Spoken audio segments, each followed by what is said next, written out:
మంచిదండి. కూడి వచ్చిన మీ అందరికీ, అదేవిధంగా దైవజనుల గారికి, వేదిక మీద ఉన్న పెద్దలందరికీ కూడా నా హృదయపూర్వకమైన వందనాలు. నిన్నటి దినాన మనకి మొదటి మాటలుగా సహోదరులు తేజ గారు మన లేఖనముల యందు నిత్య జీవం కలదని మనం వాటిని పరిశోధించాలి. అలా పరిశోధిస్తేనే మనకు నిత్య జీవం వచ్చిద్దనే విషయాన్ని మనకు తెలియజేశారు. ఒకవేళ పరిశోధించకపోతే దేవుడి జ్ఞానాన్ని మనం లెక్క చేయకుండా, దేవుడి జ్ఞానం వినపడుతున్నా సరే మనం పట్టించుకోకపోతే జరిగే నష్టాలేంటో ఈరోజు మనం కొన్ని మాటలుగా చూద్దాం. అందుకు ముందుగా యాకోబు గారు రాసిన పత్రిక 3వ అధ్యాయం 17వ వచనం చదువుకొని మనం ముందుకు వెళ్దాం.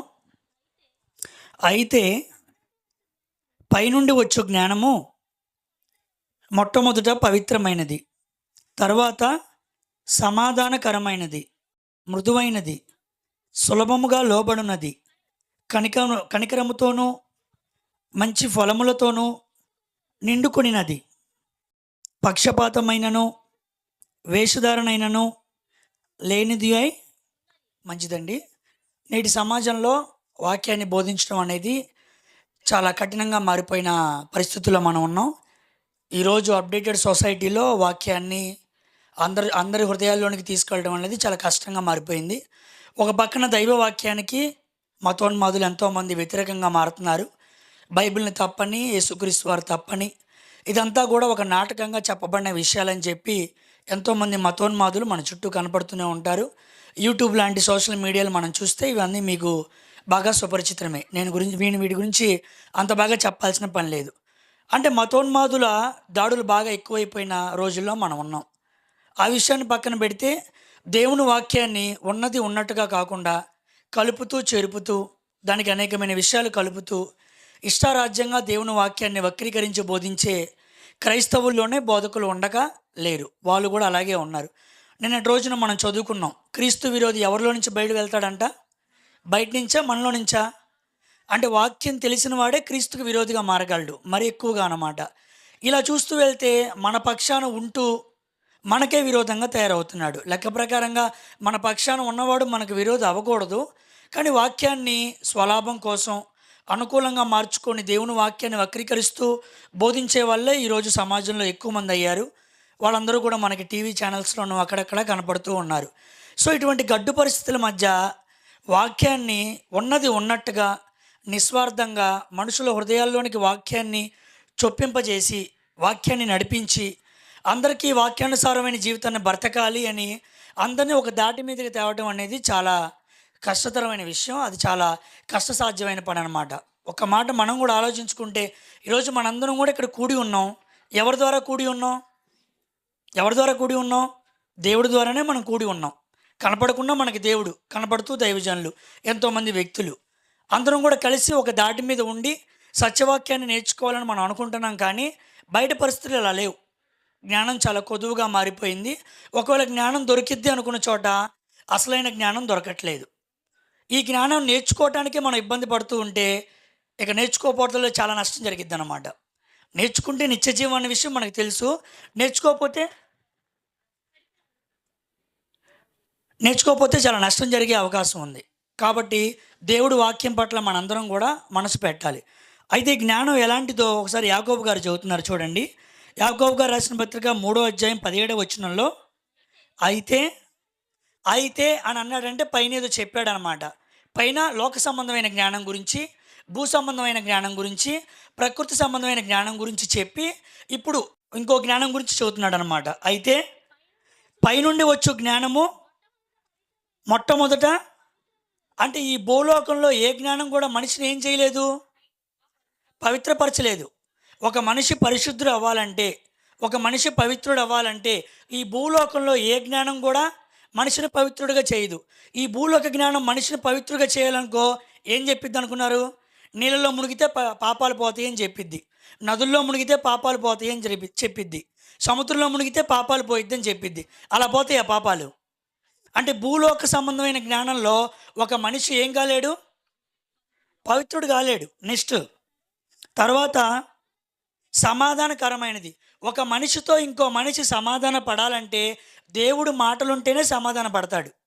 ఒక మనిషికి ఇంకో మనిషికి గొడవ లేదా తగాదా లేదా వాగ్వాదం ఏర్పడింది అనుకోండి, ఒక మనిషి ఇంకో మనిషి సమాధాన పడాలంటే అవన పని. పైకే సమాధాన పడతాడు కానీ దేవుడి వాక్యం ఉంటేనే ఒక వ్యక్తి సమాధాన పడగలడు మరొక వ్యక్తితో. దేవుడి జ్ఞానం లేకపోతే సమాధానం పడటం కూడా కష్టం అన్నమాట. నెక్స్ట్, మృదువైనది ఎలా ఉండిద్ది? మృదువుగా ఉండిద్ది. మృదువుగా మాట్లాడే స్వభావం అనేది దేవుడి జ్ఞానంలోనే ఉండిద్ది, బయట ఎక్కడా ఉండదు. ఒకవేళ బయట మీకు మృదువుగా మాటలు కనపడినా అవి తేనె పూసిన కత్తి మాటలు అన్నమాట. పైకి మాత్రమే అలా ఉంటాయి, గొంతు దగ్గర పెట్టుకోగానే మెల్లగా తెగిపోతాయి అన్నమాట. బయట మాట్లాడే మాటలు ఏవి మృదువైన మాటలు కాదు, కానీ మృదువైన మాటలుగా కనపడతాయి అంతే. దేవుడి జ్ఞానం మాత్రమే మృదువైనది, సులభముగా లోబడినది. ఈరోజు తల్లిదండ్రులుగా ఎంతోమంది తమ పిల్లలకి ఎన్నో మాటలు బయట నేర్పిస్తున్నారు కానీ ఎప్పుడు ఏ కూతురు ఎప్పుడు ఏ కొడుకు ఇంటి మీదకి ఏ సమస్య తీసుకొస్తాడో భయంగా ఉంది. మీరు ఎంతైనా నేర్పించండి, లోకంలో ఎక్కడో చోట లోకంలో బిడ్డలు పడిపోతారు. కాలేజీ దగ్గరో, ఇంటర్ చదువుల దగ్గరో, డిగ్రీ చదువుల దగ్గరో, పని దగ్గరో, వ్యాపారం దగ్గరో, ఎక్కడో చోట పురుషుడో స్త్రీయో ఎక్కడో చోట పడిపోయే అవకాశం ఉంది. మరి అలాంటి తల్లిదండ్రులు మరి బిడ్డలను ఎలా కాపాడుకోవాలి అంటే ఏకం చేస్తారు. 24 గంటలు పిల్లల ముందు కూర్చోలేరు కదా, పద్దాగా చూసుకుంటూ ఉండలేరు కదా. ఎక్కడో ఉద్యోగం చేయడానికి వెళ్ళింది అమ్మాయి, అక్కడ ఏం చేస్తుందో ఎవరికి తెలుసు? మరి ఎవరి భయం ఉండాలి? ఎక్కడైనా పిల్ల జాగ్రత్తగా లోబడి దేవుడు వాక్యానికి లోబడి బ్రతకాలంటే తప్పనిసరిగా పిల్లలకి జ్ఞానాన్ని నేర్పించాలి. పిల్లలకి జ్ఞానం నేర్పించకుండా ఈ ముందు రోజుల్లో ఆడపిల్లను కానీ మగపిల్లను కానీ పెంచాలి అనుకుంటే అది కాని పని. ఏదో ఒక రోజు కొంప మీదకి ఏదో ఒక పెద్ద విషయాన్ని తీసుకొచ్చి అలా పడేస్తారనమాట. చాలా ప్రమాదకరమైన పరిస్థితుల్లో బ్రతుకుతున్నాం. వాక్యం నేర్చుకుంటూ దేవుని భయం కలిగిన వాళ్ళే అంతంత మాత్రంగా బతుకుతుంటే లోకంలో అందరూ క్రూర మృగాలు ఉన్నారు. వాళ్ళెవరికి వాక్యం లేదు, వాళ్ళందరూ కనికరించరు, అపవాది ఆలోచనలతో ఉన్నవాళ్ళు. వాళ్ళెవ్వరూ లోబడరు. కేవలం దేవుని వాక్యం తెలిసిన వారు మాత్రమే లోపడతారనమాట. కాబట్టి దేవుడి జ్ఞానంలోనే లోబడే తత్వం తప్ప లోకంలో లోబడే తత్వం ఎక్కడా కూడా లేనే లేదు. నెక్స్ట్, కనికరముతోనూ మంచి ఫలములతోనూ. కనికరం ఎక్కడ నేర్చుకుంటాం? దేవుడి జ్ఞానంలోనే కనికరం నేర్చుకుంటాం.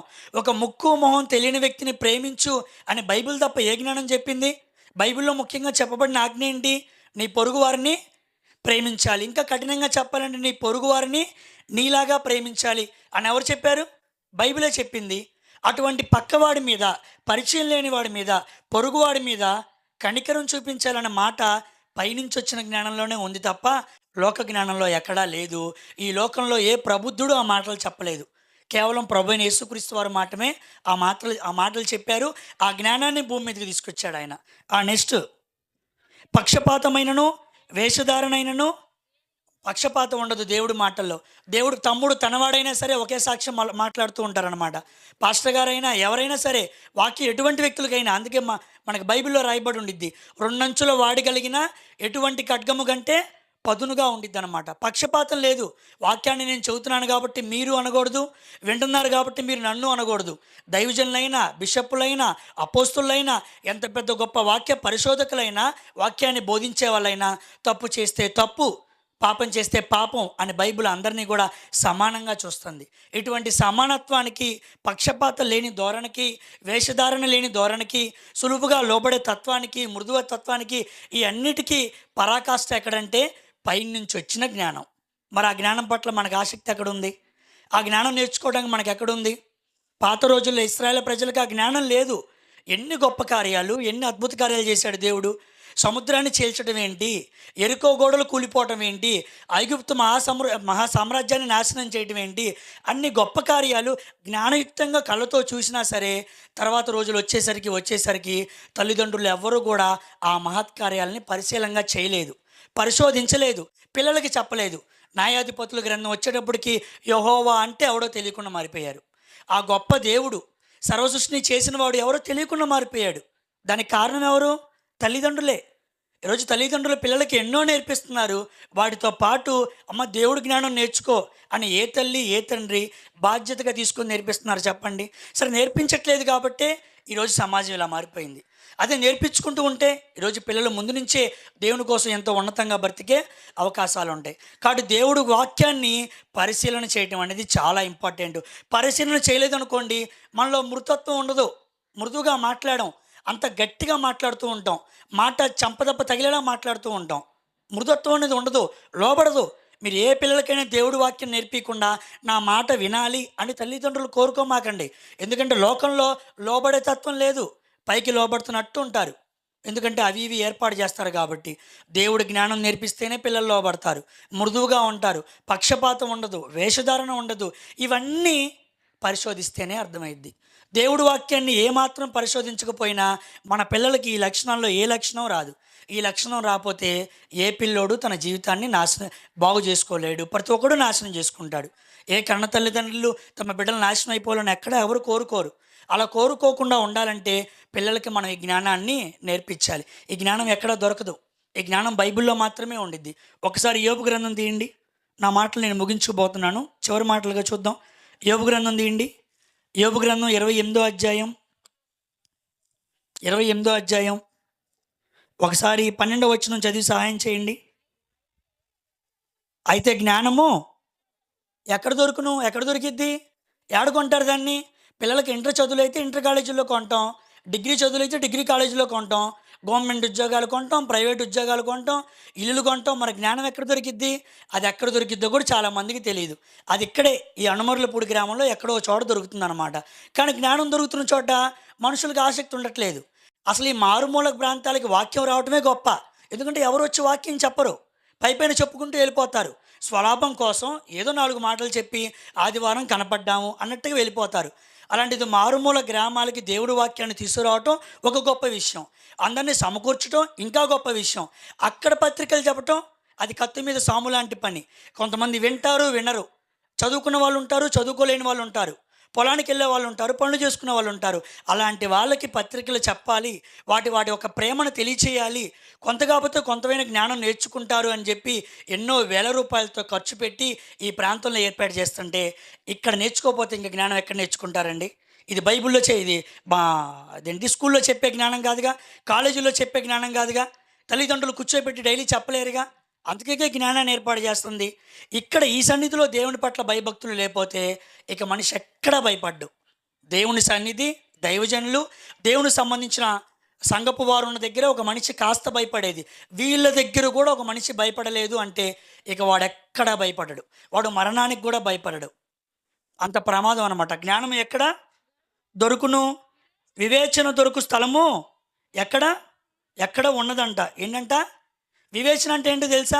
ఏది మంచి, ఏది రైటు, ఏది మంచి, ఏది రైటు ఈరోజు సమాజానికి ఎవరికీ తెలియదు. ఒకవేళ యోబు గ్రంథం 28వ అధ్యాయం 28వ వచనం చదవండి. మరియు యెహోవా యందు భయభక్తులే జ్ఞానం. అంటే ఏమనుకున్నారు? 66 పుస్తకాలు ఏదో చెప్పేస్తాడు, రాసేసుకుందాం, అంతా పట్టేద్దాం, మనకు అవకాశం దొరికినప్పుడు ఎక్కడో చోట చెప్పేద్దాం. అది కాదు జ్ఞానం అంటే. దేవుడి పట్ల భయం కలిగి ఉండటమే జ్ఞానం. ఇక్కడ ఎవరికైనా దేవుడి కంటే భయం ఉందా? దేవుడు అంటే భక్తి ఉందా? దేవుడి పట్ల భయం భక్తి కలిగిన వ్యక్తులు మనం చూస్తున్నామా? వాళ్ళకి దేవుడి జ్ఞానం ఉంది. అంటే దేవుడి జ్ఞానం బాగా నేర్చుకుంటే ఆయన పేరు చెబితేనే భయపడతాం. అమ్మో ఆయన తట్టుకోలేను, రేపు మరణం అవగానే రేపు ఆయన ముందు నుంచోవాలి. ఏదో ఈ కొద్దిపాటి సంతోషానికి, అల్పకాలపు సంతోషాలకి నేను కానీ తప్పు చేశానంటే రేపు యుగ యుగాలు ఆయన కన్నెర చేస్తే నేను తట్టుకోలేనండి చెప్పి ఆ జ్ఞానం పట్ల భయభక్తులతో పరిశోధన చేస్తారండి. పరిశోధన చేస్తూ ఉన్నప్పుడే మెల్లిమెల్లిగా ప్రభు మనకు అర్థమవుతూ ఉంటాడు. అప్పుడు మనకు ఆటోమేటిక్గా భయం వచ్చేస్తూ ఉండిద్ది. ఆయన వాక్యం అంటే భక్తి వచ్చేస్తూ ఉండిద్ది. కాబట్టి ఆ భయభక్తులు రాకపోవడానికి గల కారణం జ్ఞానం లేకపోవటమే. కాబట్టి జ్ఞానం అంటే ఏదో కాదు, 66 పుస్తకాలు నేర్చేసుకోవడం కాదు. దేవుడు అంటే భయం ఉందా? భయం ఎక్కడ తెలిసిద్ది? మీటింగ్ అనగానే ముందు వచ్చేసాం అనుకోండి, వాడికి భయం ఉంది. ఆటోమేటిక్గా ఆ వ్యక్తికి జ్ఞానం ఉంది. ఇలా బాగా మంచి మాటలు చెప్తే జ్ఞానం ఉన్నట్టు కాదు. అబ్బాయి బాగా చదువుతున్నాడు, మంచిగా చదువుతున్నాడు, అసలు ఇది జ్ఞానమే కాదు. ఇవన్నీ చెప్పిన తర్వాత నేను టైంకి రావాలి. నేను టైంకి రాకపోతే నాకు జ్ఞానం లేనట్టే, నాకు దేవుడు అంటే భయం లేనట్టే, భక్తి లేనట్టే. కాబట్టి దేవుడు చూడండి జ్ఞానాన్ని ఎక్కడ లింక్ చేశాడో. ఒక వ్యక్తి భయభక్తులతో జ్ఞానాన్ని లింక్ చేశాడు. భయం ఉన్నోడు ముందు వస్తాడు, భయం ఉన్నోడు చెబితే వింటాడు, భయం ఉంటే కూర్చోమంటే కూర్చుంటాడు, లెగమంటే ఏ మాట చెప్పినా వినేవాడే జ్ఞానవంతుడు. అంతే. జ్ఞానం అంటే ఏంటో కాదు, దేవుడు భయభక్తులు ఉన్నవాళ్ళే జ్ఞానవంతులండి. ఆ వివేచన ఎక్కడ దొరుకుతుంది అని అడుగుతున్నాడు. 13వ వచనం చదవండి. నరులు దాన్ని విలువ తెలియదు, జ్ఞానం విలువ తెలియదు. వేలు రూపాయలు పెట్టి పొద్దునుంచి సాయంత్రం దాకా ఓపికతో కూర్చొని చెబుతుంటే విలువ అర్థం కావట్లా. ఇప్పుడు అర్థం కాదు. కన్ను మూస్తే అర్థమైనా విలువ లేదు. చాలా కష్టం అండి. నరులు దాని విలువను ఎరగరు. ప్రాణులున్న దేశంలో అది దొరకదు. భూమి మీద అందరూ ప్రాణంతో ఉన్నారు. అప్పుడు దొరకదు. అసలైన జ్ఞానం కన్ను మూస్తే తెరిసిద్ది. ఇప్పుడు మనం నేర్చుకుంటున్న జ్ఞానం చిన్న జ్ఞానం. సముద్రం మొత్తం జ్ఞానం అనుకుంటే ఒక నీటి బుట్టని మనకు పాస్టర్‌గా నేర్పిస్తున్నారు. ఆయనకు నీటి బుట్ట తెలుసండి. మనకెంత తెలుసు? ఆ నీటి బుట్టలో ఒక 1/1000 వంతో, 100 వంతో, 1,00,000 వంతో తెలుసు. అంత కూడా మనకు తెలీదండి. ప్రాణులున్న దేశంలో అసలు జ్ఞానం దొరకదు. అసలు జ్ఞానం కన్ను మూస్తే ఆ మహా ఉన్నతమైన లోకాన్ని చూడంగానే అమ్మో! ఇదా పరలోకం, ఇదా పరదేశు, అదా నరకం, అదా పాతాళలోకం. ఇంత గొప్ప విశ్వంలో నేనున్నప్పుడు చిన్న చిన్న తక్కువపాటి వాటి కోసం భూమి మీద ఎగబడ్డానా అని అనిపించినప్పుడు చాలా చిన్నగా అనిపించిద్దండి. అప్పటి వరకు మనుషులు ఎవ్వరికీ కూడా తెలియనే తెలీదు. నెక్స్ట్ వచనం. అగాధము అగాధం దగ్గరికి వెళ్ళి జ్ఞానం అడిగామనుకో, నా దగ్గర ఎక్కడుంది అని చెప్పిద్ది అగాధం. అగాధానికి ఏం తెలీదు? చెప్పండి, ఏం తెలీదు? ఇక్కడే ఉండాలి. నెక్స్ట్ సముద్రము. సముద్రంలో ఎన్ని జలరాశులు ఉన్నాయి, ఎన్ని జలచరాలు ఉన్నాయి, వాటన్నిటి దగ్గరికి వెళ్ళి నాకు జ్ఞానం నేర్పించు అని మనిషిని మనం అడిగామనుకో, నా దగ్గర ఏముంది జ్ఞానం? నా దగ్గర ఏమీ లేదనిద్ది. సముద్రంలో జ్ఞానం లేదు, భూమిలో జ్ఞానం లేదు. అసలైన జ్ఞానం దేవుడి దగ్గర ఉంది. ఆయన వీటిని చేసి కొంతపాటి జ్ఞానాన్ని వాటిలో అమర్చాడు. దేవుడి యొక్క మహాశక్తి, దేవుడి యొక్క గొప్ప విషయాలు, ఆయన సర్వశక్తి తెలుసుకోవడానికి భూమి మీద కొంత జ్ఞానం విడిచిపెట్టాడంతే. అసలైన జ్ఞానం మరణించంగానే అదా దేవుడు, ఈయన నా తండ్రి అని మనం ఆయన చూసి ఎంతగానో ఆశ్చర్యపడతాం. నెక్స్ట్ సువర్ణము దానికి బంగారం ఏం పనికొచ్చింది ఈ జ్ఞానానికి? సువర్ణం అంటే బంగారం, బంగారం పనికిరాదనమాట. దాని విలువ కొరకై వెండితో తోచలేని జ్ఞానం ఇది. అది ఓఫీరు బంగారముకైనను, విలువగల గోమేధికముకైనను, నీలముకైనను కొనబడినది కాదు. సువర్ణమైనను, స్ఫటికమైనను, బంగారం, వెండి, వెలగల రాళ్ళు వేటితోనైనా మీరు కంపేర్ చేసుకోండి. కానీ 66 పుస్తకాల అమూల్యమైన జ్ఞానం దేనితోనూ సరితూగలేదు. అంత గొప్ప జ్ఞానాన్ని చవకగా మన చేతుల్లో పెట్టి, దానికి తోడు నిస్వార్థమైన దైవజనులను ఏర్పాటు చేసి, ఉచితంగా భోజనం పెట్టి, కుర్చీలు ఏర్పాటు చేసి, పట్టాలు ఏర్పాటు చేసి, ఫ్యాన్లే లేవు అంతే, చల్లడిగాలి వస్తుంది. అవి కూడా దేవుడు చల్లడిగాలి ఏర్పాటు చేసి, విని నేర్చుకొని బతుకు మారండ్రా అని అంటున్నా మనం మార్చుకోపోతే, దేవుడి చేతిలో మాత్రం మనకి తీక్షణమైన కఠినమైన తీర్పు రాబోతుంది. ప్రియమైన వాళ్ళారా, దాన్ని ఎవ్వరూ తప్పించలేరు. ఈరోజు దైవజనులు ఉన్నారు కాబట్టి మార్చుకోండి అయ్యా అంటున్నారు. రేపటి రోజున ఆయన ఉండొచ్చు, ఉండకపోవచ్చు. బుద్ధి చెప్పేవాళ్ళు పెద్దలు మన మధ్య ఉన్నారు, మార్చుకోండి అయ్యా అంటున్నారు. ఉండొచ్చు, ఉండకపోవచ్చు. ముందు రోజులకు వెళ్ళే కొద్దీ గత 5 సంవత్సరాలు 10 సంవత్సరాలు గడిస్తే సంఘాల్లో పరిస్థితులు ఇలా ఉండవు. అంతా మారిపోతుంది. కట్టుదిట్టమైన పరిస్థితులు వచ్చేస్తున్నాయి. బైబిల్ వాక్యం దొరికిద్దా లేదన్న అవకాశం కూడా చాలా ఇబ్బందిగా మారిపోతున్నాయి. రోజులు మారుతున్నాయి. బయట రాజకీయ పరిస్థితులు మారిపోతున్నాయి. ఎవరికి వాక్యం దొరికిద్దో లేదో అర్థం కావట్లేదు. తల్లిదండ్రులైన వారు వాక్యాన్ని నేర్చుకుంటే తమ పిల్లలకి ఎంతో కొంత జ్ఞానం మనసులో ఉండిద్ది కాబట్టి ఆ జ్ఞానాన్ని నేర్పించగలరు. తల్లిదండ్రులైన వాళ్ళు, పెద్దలైన వాళ్ళు, వాళ్ళే వాక్యాన్ని నేర్చుకోకపోతే చాలా ప్రమాదకరమైన పరిస్థితుల్లోనికి మనం వెళ్ళిపోతున్నాం. నిత్య జీవం రావటం అనేది చాలా కఠినంగా మారిపోయింది. మనకి చాలా కష్టం అన్నమాట. కాబట్టి అవకాశం దొరికినప్పుడల్లా, నిన్నట మొదటి వర్తమానాల్లో మాట్లాడినట్టు, సమయం దొరికిన కొలది, ఆ దినము సమీపించిన కొలది, ఎక్కువగా కాదు, మరీ ఎక్కువగా కూడుకోవటానికి కష్టమైన, ఇబ్బంది అయినా, ఏమంటే ఎన్నో రోజులుగా కొన్ని మీటింగ్స్ మన మధ్య జరుగుతూనే ఉన్నాయి. వాటికి ఎంతో ఖర్చు అయింది. అందరూ కూడా చేతి పనులు చేసుకునే వాళ్ళే, అయినా ఖర్చు పెడదాం ఎందుకు? ఎంతో కొంత 4 మాటలు నేర్చుకుంటారు. ఎవడో ఒక్కడైనా తన హృదయాన్ని మార్చుకుంటాడు, లేదా కొత్తగా వచ్చిన వ్యక్తి అయినా మార్చబడతాడనే ఉద్దేశంతో ప్రయాసపడి ఎంతోమంది ఖర్చు చేసి ఏర్పాటు చేసిన మీటింగ్స్. వీటిని అనాలోచనలుగా వెళ్ళిపోకూడదు, ఏదో నవ్వుకుంటూ వెళ్ళిపోకూడదు, ఆషామాషిగా వెళ్ళిపోకూడదు. మీటింగ్స్కి ఎంతోమంది అనారోగ్యం ఖర్చు పెట్టుకుని ఇక్కడికి వస్తున్నారు, డబ్బులు ఖర్చు పెట్టుకుంటూ వస్తున్నారు, బాధతో వస్తున్నారు, ఇబ్బందులతో వస్తున్నారు. ఒక మనిషి వెనకాల సంగతులను చూడండి, పైపైన సంగతులను చూడొద్దు. చాలా భారభరితంగా జరుగుతున్న మీటింగ్స్ చిన్నవే కావచ్చు, మనకున్న పరిధిలోనే చేయొచ్చు. చాలా కష్టంతో కూడుకుంది ఏ పనైనా. వెనకాల కష్టం తెలుసుకోండి. ఈ కష్టందే ఉంది, ఆ సర్వసృష్టిని చేసిన దేవుడి కష్టాన్ని తెలుసుకోండి. ఆ కష్టం తెలుసుకుంటే పిల్లలకి జ్ఞానాన్ని నేర్పించాలి. నేను జ్ఞానవంతురాలుగా మారాలి. ఈరోజు వాక్యం చెప్పయ్యా అంటే ఒక్కడి నోట్లో నుంచి జ్ఞానం రావట్లేదు. చెప్పాలని బతిమాల్సి వస్తుంది, అడుక్కోవాల్సి వస్తుంది. దేవుడి జ్ఞానం నేర్చుకోవడానికి కూడా అడుక్కోవాల్సి వస్తే ఇక ఎంత దుస్థితి అండి అది. బాగా వాక్యం నేర్చుకోవాలి, నా నోరు తెరిస్తే వాక్యమే మాట్లాడాలి, అనవసరమైన విషయాలు తప్ప వాక్యమే మాట్లాడుకోవాలని ప్రతి ఒక్కరికి ఆలోచన కలగపోతే ఇక ఎవరు చేస్తారు? దానికి ఎవరేం చదువుతారు చెప్పండి? కాబట్టి చాలా ఇబ్బందికరమైన పరిస్థితుల్లో మనం ఉన్నాం. ముందు రోజు కూడా చాలా గడ్డి పరిస్థితులు రాబోతున్నాయి. అలా అలా వచ్చిన పరిస్థితుల్లో మీ బిడ్డల్ని మీరు కాపాడుకోవాలన్నా, మీ జీవితాలను మీరు కాపాడుకోవాలన్నా మీకు ఒక్కటే శరణ్యం. అదే యేసుక్రీస్తు వారు ఏర్పాటు చేసిన జ్ఞానం. ఈ జ్ఞానం కోసం ఒక తల్లి, ఒక తండ్రి తమ ఇద్దరు కుమారుల్ని వదులుకుంది. మీకు తెలుసా, మనం నిన్న మాట్లాడుకున్న యోహాను పత్రిక వాళ్ళ తండ్రి పేరేంటి? జబదయి. జబదయి కుమారుల తల్లి మనం చదువుకుంటాం కదా. ఆ జబదయి, యాకోబు గారు, యోహాను గారు తెలుసా? ఎప్పుడైతే వాళ్ళు వలలు విడిచిపెట్టి రామన్నారో ఆ సమయంలో వలలు విడిచిపెట్టినట్టు నిన్న పాస్టర్ గారి చేత మనం విన్నామా? అలా వలలు విడిచిపెట్టిన తర్వాత వాళ్ళిద్దరి జీవితాలు ఏమైపోయినాయి? యాకోబు గారు ఏమైపోయారు? హతసాక్షిగా మారిపోయారు. యోహాను గారు ఏమైపోయారు? పద్మాసు దీపానికి వెళ్ళిపోయి దేవుని వాక్యం కోసం ఎప్పుడో ఆ ప్రాంతంలో అందరి చేత వెలివేయబడి ఆయన చనిపోయాడు. ఒక తల్లి, ఒక తండ్రి దేవుని బిడ్డలని దేవుడి కొరకు ఆయన కోసం అర్పించింది. ఒక అన్నతమ్ముళ్ళని ఎవరైనా విడిచిపెడతారండి? ఇంట్లో ఒకటి పరిచయకి వెళ్ళాడు అనుకోండి, ఇంకోటి పనికి వెళ్ళరా అంటారు. ఇద్దరు అన్నతమ్ముల్ని విడిచిపెట్టిందంటే ఆ తల్లి ఎంత గొప్పది, ఆ తండ్రి ఎంత గొప్పవాళ్ళు.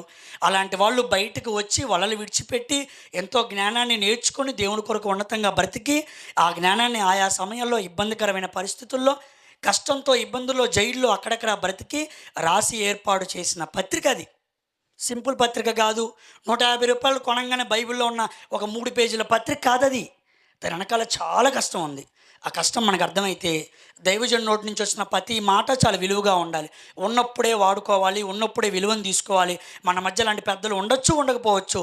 ఉన్నంతకాలం వాక్యాన్ని నేర్చుకుని హృదయంలో పెట్టుకోవాలి. రేపు ఆయన ఉన్నా లేకపోయినా ఆ సిద్ధాంతాలని, ఆ ఉద్దేశాలని తర్వాత సమాజానికి మనం బయటికి తీసుకెళ్లే వారిగా ఉండాలి. కాబట్టి అనాలోచనగా ఉండొద్దు. ప్రతి మాట నా హృదయానికి ఉపయోగపడిద్ది.